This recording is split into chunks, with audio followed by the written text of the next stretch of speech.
Liebe Zuschauerinnen und Zuschauer, ich begrüße euch recht herzlich zum Jungfrau-Zeitung Panorama hier aus Meiringen.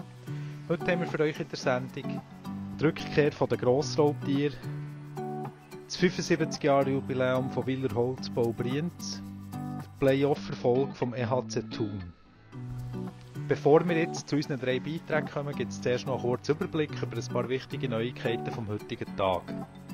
Der Urs Kessler erwartet viele glückliche Gesichter am Open Air in Grindelwald. Nach 2 Jahren Pause geht Ende März endlich wieder das beliebte Open Air vor Jungfraubahn über die Bühne. Allerdings an einem neuen Standort. Wer das Konzert besuchen will, muss schnell sein. Sie sind schon fast ausverkauft. Die europäischen Touristen sind zurück in der Schweiz. In den ersten 6 Wochen des Jahres 2022 ist die Zahl der ausländischen Touristen in der Schweiz wieder gestiegen. Der EHC Thun ist im Halbfinaleinzug einen Schritt näher. Die Thuner gehen im Viertelfinal-Playoff der MySports League wieder in Führung. Im 3. Spiel der Serie fahren die Gielen vom Trainer Christoph Schenk gegen HCV Martigny mit einem 3:1 der zweiten Heimsieg ein und können am Samstag den Sack zumachen. Der Wolf, der Bär, der Luchs oder auch der Goldschakal kommen zurück in die Schweiz und erobern Gebiete, wo sie früher schon gelebt haben. Manuela von Arx, die bei Cora arbeitet in Nittingen, befasst sich mit Raubtierökologie und Wildtiermanagement. Sie sieht in diesem Zurückkommen nichts als einen natürlichen Prozess. Wegen dem ist aber die friedliche Koexistenz mit dem Menschen noch nicht gesehen.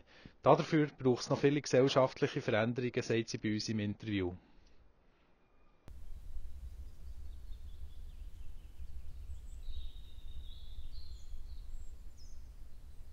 Es geht jetzt um Grossraubtiere, die wieder zurückkommen in die Schweiz oder wieder sind angesiedelt worden. Wie sieht das im Moment aus, so allgemein? Ja, allgemein ist es schon so, dass sie am Zurückkommen sind. Der Luchs ist schon wieder angesiedelt worden in den 70er Jahren, ist sich langsam etabliert. Beim Wolf ist die Entwicklung ziemlich rasant im Moment. Seit der Etablierung vom ersten Rodu haben die Anzahl Rodu zugenommen. Wir sind jetzt bei 16 Rodu, wobei 5 sehr grenzüberschreitend. Bären hat es einfach ab und zu einzelne Tiere, vor allem im Kanton Graubünden. Goldschakal haben wir jetzt auch doch jedes Jahr einige Wachweisen. Und kann man sagen, es ist eine positive Entwicklung, dass die Tiere zurückkommen oder wieder da sind? Ja, es kommt darauf an, aus welchem Standpunkt dass man das anschaut. Also grundsätzlich denke ich, es ist schon etwas Positives. Sie sind Teil der einheimischen Tierwelt und sie waren ja nur ein paar Jahre eigentlich abwesend gewesen. Sonst waren sie eigentlich immer da gewesen. Es sagen sich nicht alle, sind glücklich über die Rückkehr von diesen Tieren. Sie verursachen halt schon Probleme. Es gibt Herausforderungen mit der Rückkehr von diesen Tieren und da muss man jetzt probieren, Lösungen zu finden. Die Reibungspunkte, die es ja gibt, zum Teil zwischen Mensch und Tier, wie siehst du das? Ja, es ist halt schon so, dass die Tiere, das sind Fleischfresser und sie nehmen halt auch Nutztiere, wenn sie Gelegenheit haben, wie insbesondere der Wolf, aber die anderen können das auch machen. Und gerade für die Landwirtschaft ist es natürlich schon eine sehr grosse Herausforderung. Und da gibt es aber auch Leute, die Angst haben vor diesen Tieren, wenn sie jetzt so einem Tier begegnen. Und da muss man sicher auch sehr gut informieren, wie man sich verhalten soll und was man machen soll.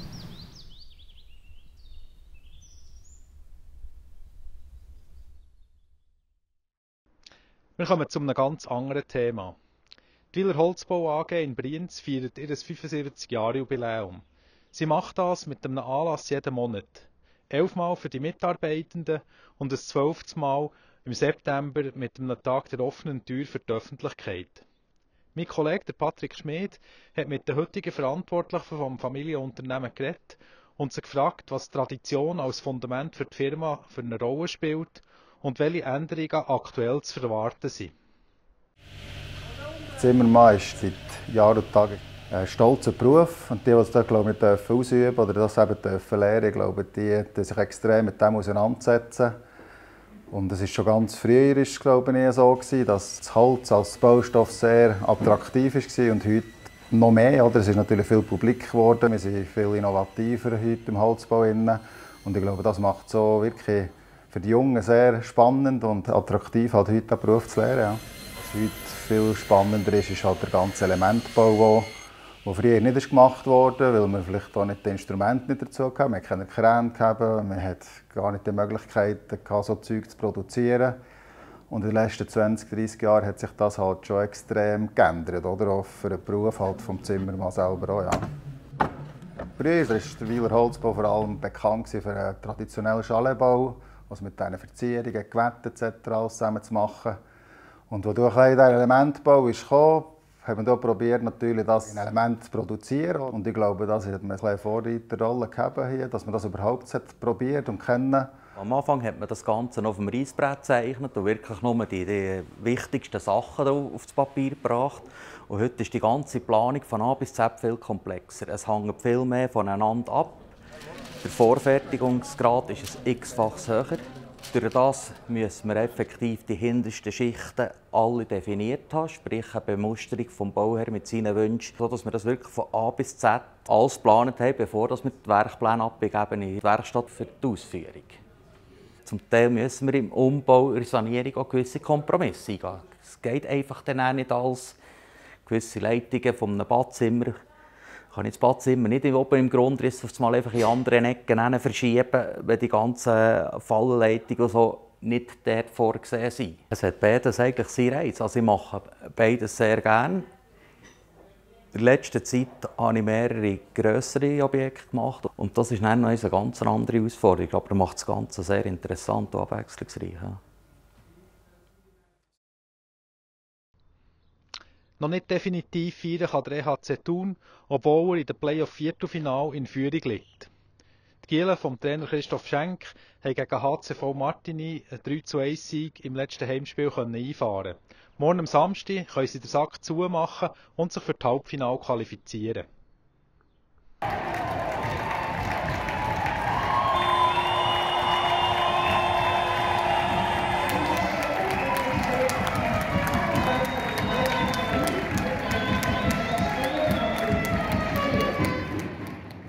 Drittes Playoff-Viertelfinalspiel, zweiter Sieg.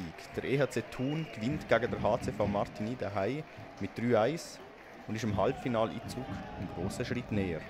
Der Joel Eicher und der Christoph Schenk haben sich nach dieser intensiven Partie geäußert. Ja, mit dieser ganzen Kulisse und mit dem starken Gegner war es ein Abtasten gewesen und wir haben das Spiel müssen finden. Das haben wir dann auch schlussendlich gemacht. Jeder hat echt gewusst, was er machen muss. Wir müssen einfach das einfache Spiel gut machen und das haben wir auch echt durchgeführt. Ähnlich wie der Joel Eicher hat das auch der Trainer, der Christoph Schenk, gesehen. Ich glaube nicht, dass man das so sagen kann, dass es nicht ganz schwach war. Vielleicht gut machen, gell? Es ist immer extrem schwierig, so in ein Spiel hineinzukommen. Aber wir sind mit einem offenen Resultat in der ersten Pause das Wichtigste gewesen. Genau, wir haben uns ein bisschen darauf eingeschworen, was wir genau wollen und was genau die Jobs sind. Und es hat nachher, glaube ich, auch eine deutliche Steigerung gegeben in der zweiten Drittel.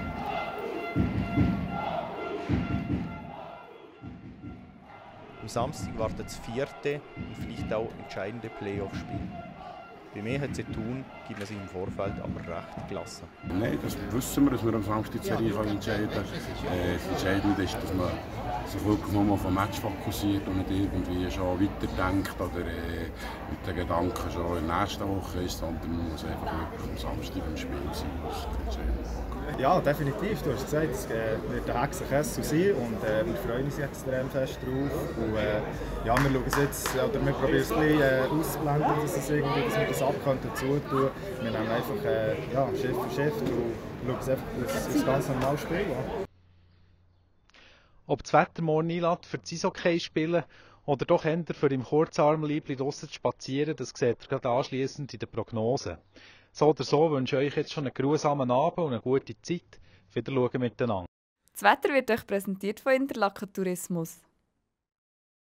Meine Damen und Herren, guten Abend und ganz herzlich willkommen. Das ist Jungfrau Zeitung Wetter fürs Berner Oberland. Auf der Rückseite von dieser Kaltfront von letzter Nacht jetzt heute gut aufreissen. Entsprechend ist es doch vorübergehend ziemlich sonnig geworden. Allerdings kommt jetzt in Nacht auf morgen nochmal eine schwal feuchtere Luft daher. Ab morgen da stehen wir dann aber definitiv unter Hochdruck-Einfluss. Wenn wir uns die Strömungsanimation anschauen, sehen wir, heute sind wir da noch in dieser nordwestlichen Höhenströmung drin. Auf morgen dehnt sich das Hochdruckgebiet da weiter Richtung Alpenraum aus. Entsprechend wird die Luft doch zunehmend trocken. In Nacht auf morgen, da und dort nochmal ein Schneegestöber. Morgen Vormittag da haben wir noch Restwoche. Es dürfte aber bereits mehrheitlich trocken sein. Dann im Verlauf des Vormittags setzt sich von Westen her die Sonne durch. Die Temperaturen die gehen ziemlich retour. Tiefstädte die liegen verbreitet knapp unter dem Gefrierpunkt. Zum Beispiel in Grindelwald geht es retour gegen -4 Grad. Am Nachmittag da ist dann doch meistens sonnig bis am Abend. Da wird es praktisch wolkenlos und die Temperaturen wieder ein Spürchen tiefer, also doch mehr oder weniger noch auf winterlichem Niveau zu tun spielt. Und in Interlaken haben wir etwa so um die 6 Grad rum. In Adelboden da liegen die Höchstwerte um die 1 Grad rum. Ja, und das wunderbare Wintersportwetter, das ziehen wir ja am Sonntag und am Montag weiter zum Abschluss vom meteorologischen Winter. Es ist also sonnig, praktisch wolkenlos in den Tälern. Kann das Gebiet ein paar Nebel- oder Hochnebelfetzen haben. Die dürften aber nicht gross stören. Die Temperaturen zu Interlaken die erreichen etwa 6 bis 8 Grad. Nach dem Dienstag starten wir den meteorologisch Frühling und auch der sieht doch ziemlich sonnig aus, wenn noch zum Teil ein paar dichtere Wolkenfelder durchziehen. Die Temperaturen die erreichen rund 9 Grad und nach genau Fahrplan am Mittwoch und Donnerstag ist noch ein bisschen unklar, wie das im Moment aussieht. Geht es freundlich weiter, zeitweise sonnig und die Temperaturen die sind weiterhin knapp unter 10 Grad. Das war es vom Wetter. Ich wünsche weiterhin einen ganz schönen Feierabend und ein tolles Wochenende. Auf Wiedersehen miteinander.